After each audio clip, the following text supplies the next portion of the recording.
Le DAF Fresh Morning, c'est 104.5 tonnes de bonne humeur. Tous les matins sur Urban FM. La meilleure radio de la capitale. La meilleure radio de la capitale.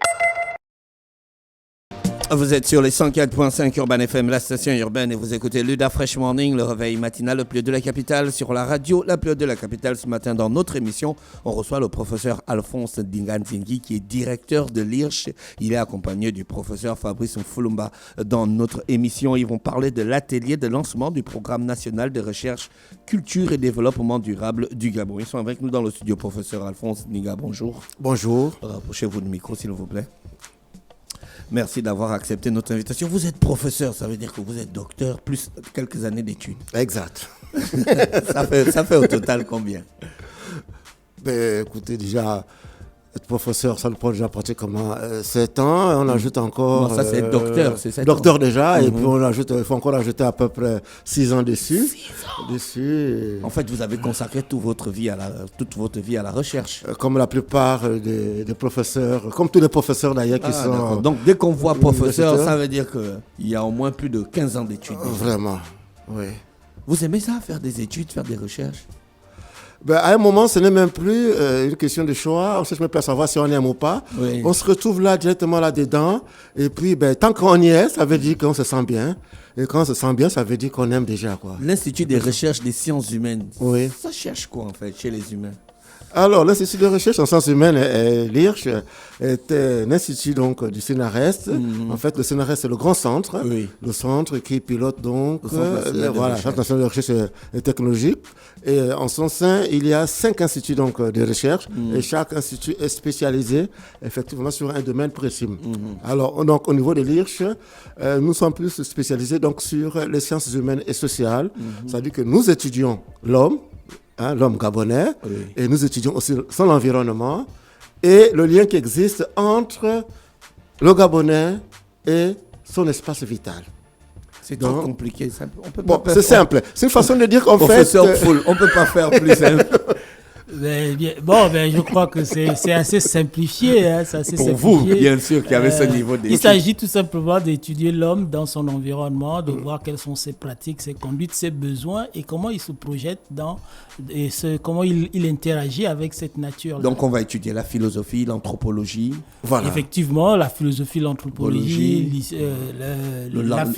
l'histoire, les sciences de langage, en tout ça, tout ce qui concerne les sciences humaines et sociales. Est-ce qu'elles évoluent, les sciences humaines et sociales, avec l'évolution des technologies et la naissance de nouveaux paramètres comme l'intelligence artificielle, des nouveaux comportements, le développement des réseaux sociaux? Est-ce que les comportements humains, vous étudiez l'évolution?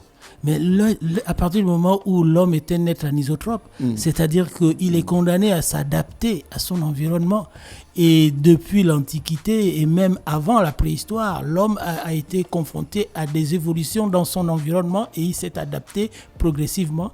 L'émergence de nouvelles formes d'intelligence et autres, mais ces nouvelles sciences, ces nouvelles modalités de régulation de la vie en société, mais elles sont générées par l'homme. Et à partir de là, l'homme s'adapte et essaye et aborde cette fois-ci un pan très important de son évolution, en ce sens qu'il va désormais cohabiter avec une intelligence qui, peut-être pour la première fois, va lui être supérieure.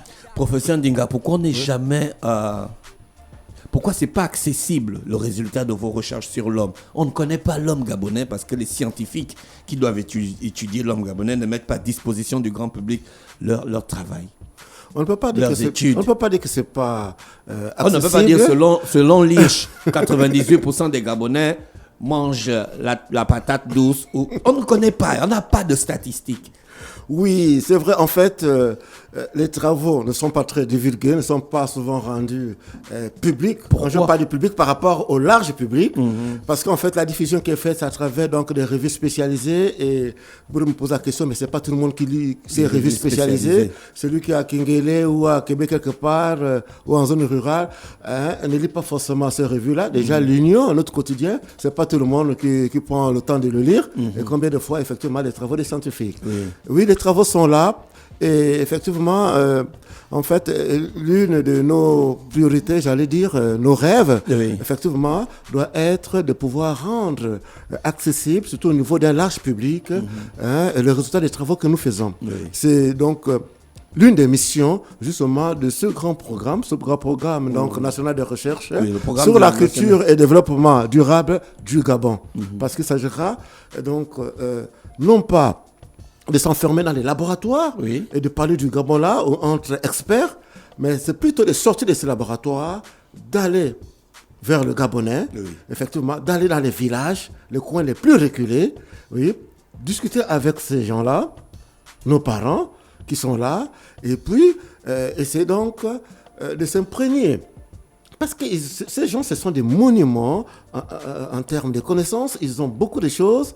Mais sauf que, comme le contact n'est pas toujours direct et quotidien avec nous qui sommes dans les universités, dans les laboratoires, alors le travail de chercheur, c'est de sortir donc de ces laboratoires, de sortir des bureaux climatisés, d'aller dans les villages.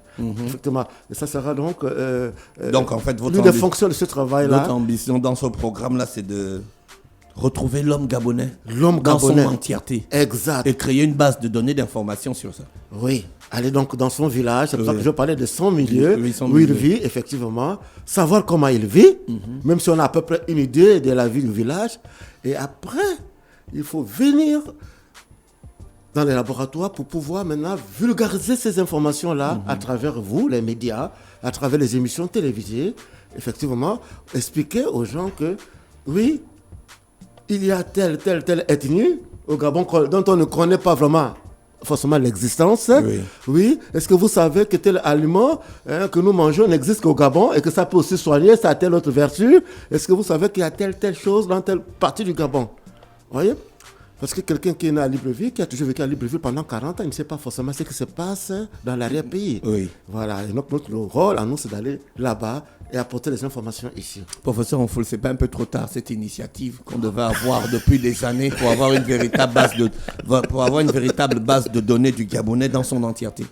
Non, ce n'est pas trop tard. On dit que mieux vaut tard que jamais. Il s'agit effectivement de, pour une fois, et vous avez raison, même si c'était sous le son de l'humour, parce que c'est une question profonde. Oui. Nous disposons d'un certain nombre de savoirs, d'un certain nombre de connaissances, qui sont des savoirs endogènes et culturels, qui nous viennent de notre milieu, qui nous viennent de notre culture, et qui nous ont permis, durant des millénaires, d'interagir avec cette nature sans qu'il n'y ait des dysfonctionnements. Or, on a constaté ces dernières années, notamment sur la problématique homme-faune, que les pratiques importées, transposées d'autres contextes, inspirées d'autres contextes et transposées en l'état au Gabon, ont suscité les incompréhensions et même le rejet des populations. Et alors qu'au Gabon, sur cet exemple par exemple, on a des pygmées, les populations des forêts, des peuples des forêts, qui cohabitent avec et gèrent les populations des pachydermes sans qu'il n'y ait surplus, il n'y ait comment on va dire, que ces populations n'explosent. Il en est de même pour les sangliers. On sait, par exemple, dans nos villages, qu'à partir dans une certaine période, on ne chasse pas le porc-épic, parce que le porc-épic, à partir de ce moment, il se nourrit de certains éléments qui rendent sa chair amère. On sait, par exemple, qu'il y a des clans, des tribus à qui on interdit de consommer telle ou telle viande. Mais quand on interroge tout cela, on comprend bien que ce n'est pas des accessoires, ce n'est pas du cosmétique. Tout cela a pour conséquence de diminuer la prédation sur une espèce et permettre à ce que cette espèce prospère. Et parfois, il faut donc, nous, dans le cadre de ce programme, aller au plus près des populations, au plus près de ceux qui détiennent ces savoirs, les récupérer, les recueillir et ensuite les soumettre à la question scientifique. Voilà pourquoi je posais la question. Quand vous dites auprès de ces personnes, vous savez qu'à l'heure où on vous parle, en 2025, il y a beaucoup qui sont morts avec de la connaissance qu'ils n'ont pas pu mettre à la disposition des scientifiques parce que les scientifiques ne sont pas partis vers eux au bon moment. Mais c'est tout le sens de notre approche. Parce que si on laisse les choses perdurer, eh bien, nous allons perdre une grande partie de notre patrimoine, une grande partie de notre savoir médicinal, une grande partie de nos savoirs même mystiques et mystico-religieux. Et il est donc temps, et la commande de l'État en cette manière tombe à propos. Et c'est vrai qu'il y a des travaux parcellaires menés par les chercheurs qui ont déjà fait préalablement, à travers des thèses, à travers des travaux de recherche, qui ont déjà fait un travail préalable. Maintenant, il s'agit de le généraliser afin que, justement, on puisse codifier ces savoirs, identifier, pour ce qui concerne notre problématique, les savoirs qui sont pertinents pour nous aider à mieux implémenter une politique de développement durable qui trouve son essence, qui trouve son assentiment dans notre endogénéité. Mais attention, il ne s'agit pas de susciter un entre-soi. Il s'agit pour nous de rentrer dans l'universel. L'universel est là dans le cadre de la défense de l'environnement. Il s'agit pour le Gabon de se positionner dans ce créneau très important pour la survie de l'humanité avec ses savoirs, en disant à l'universel, en disant au monde, nous Gabonais, nous avons des pratiques écologiques, des pratiques environnementales qui nous ont permis d'interagir correctement, en harmonie avec notre environnement, et on les met à la disposition de l'humanité. Et non plus à seulement recevoir des savoirs qui nous viennent de l'extérieur. Oui, mais lorsque ces savoirs sont pertinents, on les adapte, on les contextualise. Mais il ne s'agit plus de faire des opérations de transposition en l'état. Et en ce sens, je pense que l'Afrique, de façon générale, on est dans un moment tournant. Oui. Et l'Afrique, dans ce moment tournant, si l'Afrique veut se positionner comme une puissance, ce sera effectivement au niveau culturel. Bien évidemment, le pan économique est important du fait des ressources. C'est là où je voudrais poser la question. Le pan culturel va être un des éléments central de la conception de l'Afrique, non plus comme un continent essentiellement pauvre, mais un continent qui peut aspirer un jour à devenir une puissance mondiale. Et la culture va nous aider, et le Gabon s'y prépare à travers ce genre d'initiative. Le pan économique est important, le pan culturel aussi, mais à un moment dans vos recherches, il va arriver que le pan culturel rentre en opposition avec le plan économique. S'il faut détruire une forêt pour le bien de l'économie, alors que cette forêt contient des richesses importantes pour la culture gabonaise, dans ce cas, est-ce que vous allez être aux côtés du politique pour pouvoir l'aider à décider? Alors, si vous voyez le problème sous cet angle, c'est-à-dire que si vous considérez effectivement le pan économique comme étant donc l'opposé du pan culturel, je dirais plutôt qu'il y a une complémentarité. D'accord. Alors, je m'explique. Vous savez, lorsque on développe le patrimoine culturel, lorsqu'on préserve et on valorise le patrimoine culturel donc d'un peuple, d'un pays, alors ça va attirer qui? Des touristes. Oui. Et les touristes qui viennent, effectivement, c'est aussi des capitaux qui arrivent. Oui. C'est l'argent qui entre. Ces touristes-là vont consommer ce qui est local, ils vont acheter nos produits, ils vont dormir dans nos hôtels, etc. Vous voyez que là, c'est pour renflouer quand même aussi un peu les caisses de l'État quelque part pour apporter un coup de pouce à notre économie. Bien. Alors, puisque l'une des priorités aujourd'hui, même de nos autorités politiques, c'est de pouvoir donc valoriser justement le pan culturel. Mais ce n'est pas dans le but de vouloir encore détruire ce qui existe en termes de patrimoine naturel. Patrimoine naturel, ce sont nos forêts et autres. Il s'agit plutôt, au contraire, de voir comment préserver ce patrimoine, comment faire en sorte qu'il n'y ait pas une disparition totale. Donc, par exemple, rationaliser l'usage donc, de ces forêts. Oui. Vous savez que le bois comme le koumé, vous coupez les arbres, les grumes, mais après, ça se régénère, après, ça doit pousser. Donc, favoriser effectivement une culture, une politique qui permet justement de remplacer ce que nous consommons, nous cultivons, justement pour que ça puisse perdurer. Bien, tout à l'heure, le professeur Foumba a soulevé effectivement la question donc de la relation. Aujourd'hui, on parle plutôt du conflit homme-faune. Oui, tout à fait. Alors, posez-nous la question. Nos ancêtres faisaient comment? Nos grands-parents, il y a 40 ans, 50 ans, ils faisaient comment? Pourquoi il n'y avait pas ce conflit entre, effectivement, les hommes, les habitants qui étaient pourtant dans les villages?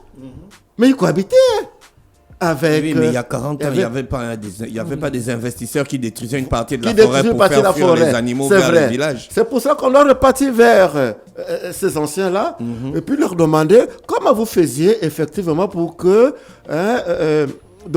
la cohabitation avec les pachydermes, surtout les éléphants Les et autres. éléphants, oui, tout à fait. Je suis arrivé au niveau de l'arrière-pays, ça fait à peu près 40 ans en arrière, mais déjà, pour arriver dans certains villages, il fallait parcourir des kilomètres à pied. À pied, tout à fait. Et lorsque vous marchez, vous entendez même les cris des gorilles. Et parfois, quand vous êtes au village, vous regardez seulement les arbres derrière vous, vous voyez les singes. circulaient, tout à fait. Il n'y avait pas de problème. Bien, vous allez me dire, oui, effectivement, à l'époque, ils avaient à manger dans la forêt.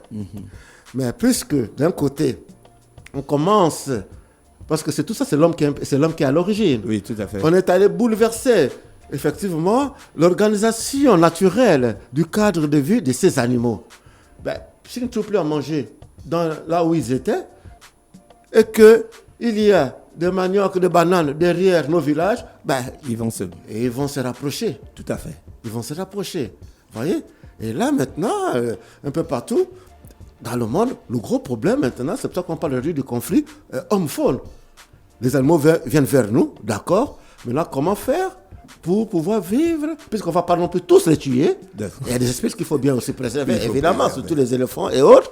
Alors, donc, le grand débat aujourd'hui, et ce qui va aussi donc être l'un des thèmes principaux de ce programme de recherche, c'est de réfléchir avec les peuples autochtones, voire aussi avec les gouvernants, comment trouver les voies et moyens pour qu'il y ait une cohabitation saine avec l'environnement, avec ces animaux. D'accord. Au lieu de parler toujours de conflit. Le programme commence quand? Alors, demain, ça va être, donc, vendredi 27 juin, ça va être le lancement de ce programme. Ça se passe donc à l'auditorium donc du ministère des Eaux et Forêts. Oui, tout à fait. Voilà. Alors, ce programme, cet atelier, donc, c'est pour exprimer le lancement officiel du programme. Oui. Donc, le but, ce sera ça. C'est pour cela qu'il y aura... Le programme va s'étendre sur combien de temps? Alors, le programme, dans un premier temps, va s'étendre sur 3 années. Donc, 2025, 2026, 2027. Ça, c'est déjà la première étape. Maintenant, on verra un peu l'évolution en termes donc, des acquis, l'évolution donc aussi en termes des résultats. Parce que les résultats, il faut préciser, seront rendus publics, du moins à chaque étape de l'évolution. Voilà, il y aura donc un rendu au niveau donc, des populations, au niveau des autorités, pour leur expliquer que bon voilà, ça fait 3 mois qu'on a déjà lancé donc, les activités du programme. Au bout de ces 3 mois, voilà où nous en sommes aujourd'hui. On est en train d'explorer telle partie du Gabon, on est en train de travailler sur tel élément naturel, on est en train de faire ceci, cela, pour que l'État quand même qui s'occupe de nous, financièrement, parce que on fonctionne grâce à l'État, et puis c'est une institution de l'État, l'institut de recherche. Alors il faut que les autorités voient effectivement comment est-ce qu'on évolue dans nos recherches. Donc il y aura un rendu vraiment régulier, pratiquement tous les 2 mois. Professeur Nfumba, ça va nécessiter de la ressource humaine sur le terrain. Effectivement, de ce point de vue, vous avez totalement raison. Mais l'IRCH existe depuis 1976. Et nous disposons de la masse critique nécessaire pour mener de telles activités au niveau non seulement des chercheurs, mais aussi des techniciens et de recherche, techniciens supérieurs et techniciens tout court, qui vont se déployer à travers les différents laboratoires dont l'IRCH dispose et des chercheurs. Est-ce que les laboratoires sont totalement équipés? Vous avez tous les moyens techniques qu'il vous faut? Bon, il faut pas qu'on se retrouve 3 ans après, vous allez nous dire oui, mais il a manqué ceci, alors qu'on va voir des voitures immatriculées à l'État avec programme national de recherche. Ça ne blague programme. On est qu'il y a un programme, il y a au moins les voitures, les doubles cabines qui vont apparaître. Est-ce que vous avez les moyens techniques nécessaires dans les laboratoires pour arriver? Non, il faut faire un distinguo, à savoir que le programme Il est autonome. D'accord. Le programme, c'est une commande de l'État. Le programme est budgétisé. Tout à fait. N'est-ce pas? Donc, il ne va pas souffrir des problèmes de moyens et autres. Nous apportons la ressource humaine, nous apportons les ressources techniques, l'expertise. Et nous nous mettons en branle et nous nous déployons sur le terrain. Maintenant, pour ce qui est du fonctionnement des laboratoires au quotidien, les laboratoires aussi vont en refaire au budget de l'État. Oui. Et bon, de ce point de vue, c'est l'occasion aussi de lancer un appel pour que le traitement des laboratoires soit revu à la hausse, mais nous savons que nous sommes dans un contexte parfois budgétaire, ce qui n'est pas souvent reluisant. La conjoncture économique et financière au niveau de la sous-région, au regard des indicateurs dont nous avons accès, ne nous prête pas justement on va dire, au relâchement au niveau budgétaire. On va plutôt vers quelque chose de plus resserré. Mais qu'à cela ne tienne, les laboratoires de l'Institut de recherche en sciences humaines, dont je suis un des chefs de laboratoire, fonctionnent avec les moyens dont ils disposent et surtout avec beaucoup de passion et de la volonté des chercheurs. Pendant tout le programme, on aura accès aux données collectées. Ce sera rendu public. On va d'abord les rendre publics solennellement avant de les mettre à disposition du grand public. Non, il s'agit et le professeur Ndinga en a parlé, il s'agit pour nous, à échéance régulière de 3 mois, de toujours revenir faire des ateliers de restitution. De restitution des travaux pour que à chaque étape, on ait un peu la visibilité de tout ce qui est fait.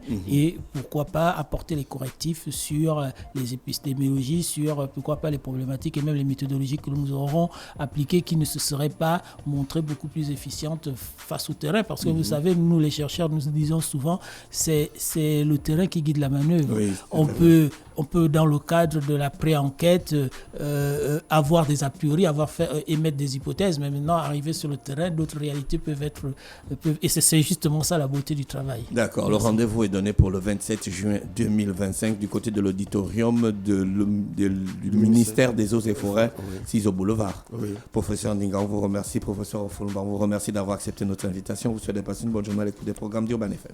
Merci, c'est nous qui vous remercions. C'est nous qui vous remercions. Le DAF Fresh Morning, c'est 104.5 tonnes de bonne humeur.